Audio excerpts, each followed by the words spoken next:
Have you ever looked at your past relationships and wondered, why do I keep choosing people who can't give me what I need? That's the work of what many psychologists and spiritual thinkers call the healing mirror. The people we're attracted to often reflect parts of ourselves that still need healing, unconscious wounds, unmet needs, and hidden insecurities. So when women are repeatedly drawn to men who don't value them, it's not about weakness or low standards. It's often about what feels familiar and what the subconscious is trying to resolve. Now let's break this down. Let's get into the psychology, the statistics, and the truth behind this complex dynamic. Chapter 1, the allure of the unavailable first. We need to understand this. Not all attraction is healthy. Sometimes what feels exciting isn't love.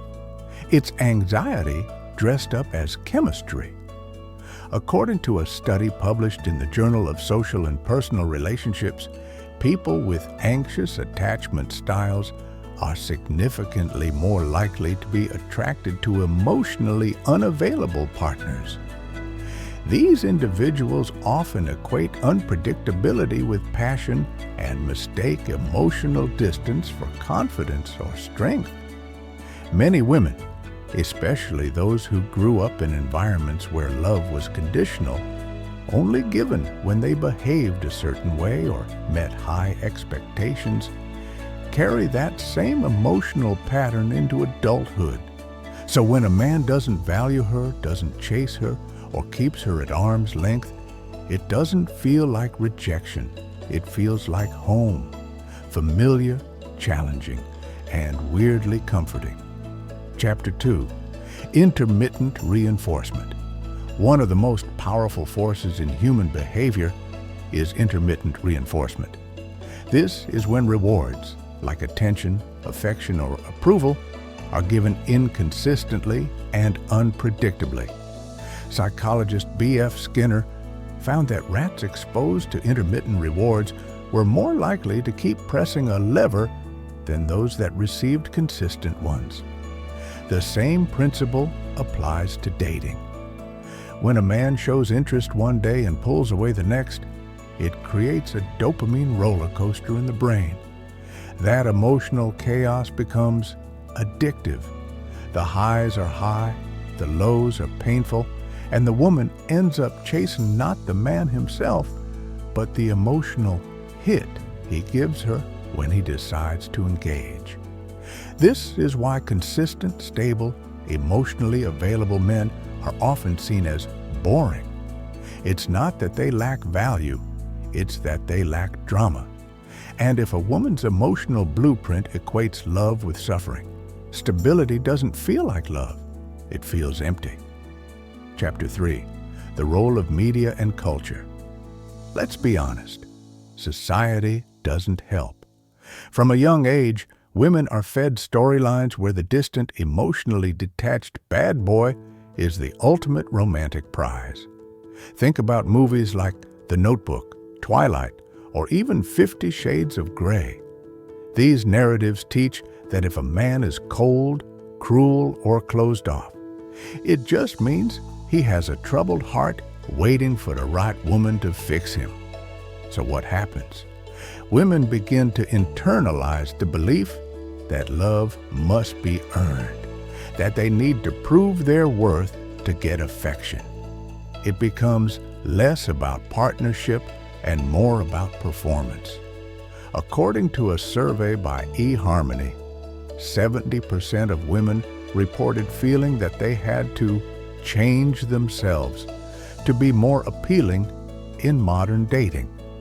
And 41% said they were more attracted to men who were emotionally distant or unavailable.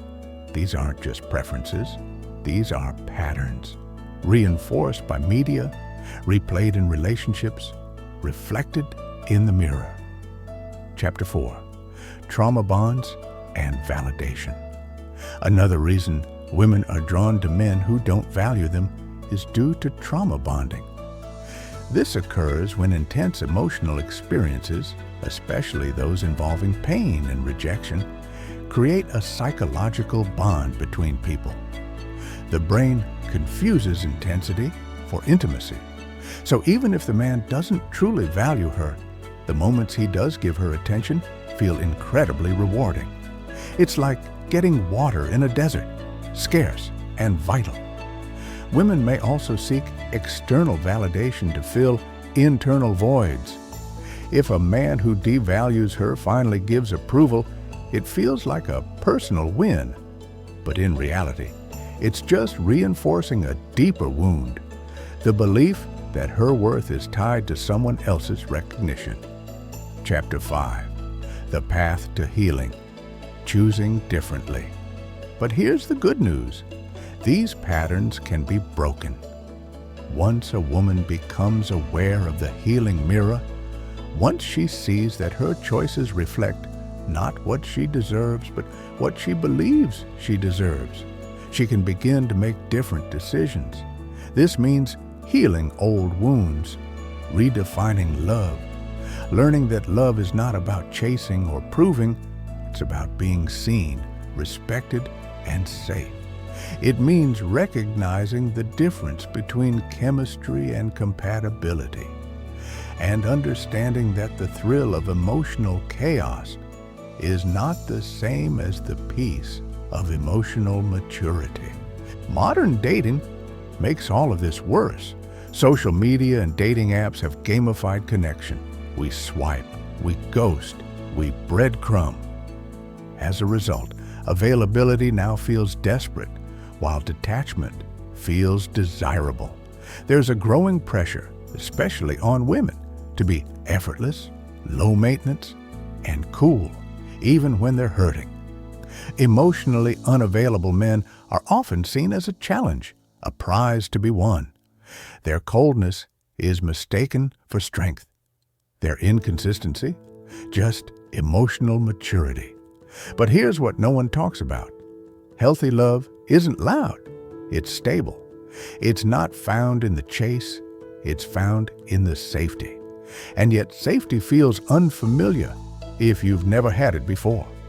That's why so many women run from the very thing they say they want. Because when something feels unfamiliar, it can feel uncomfortable, even threatening. So how does it stop?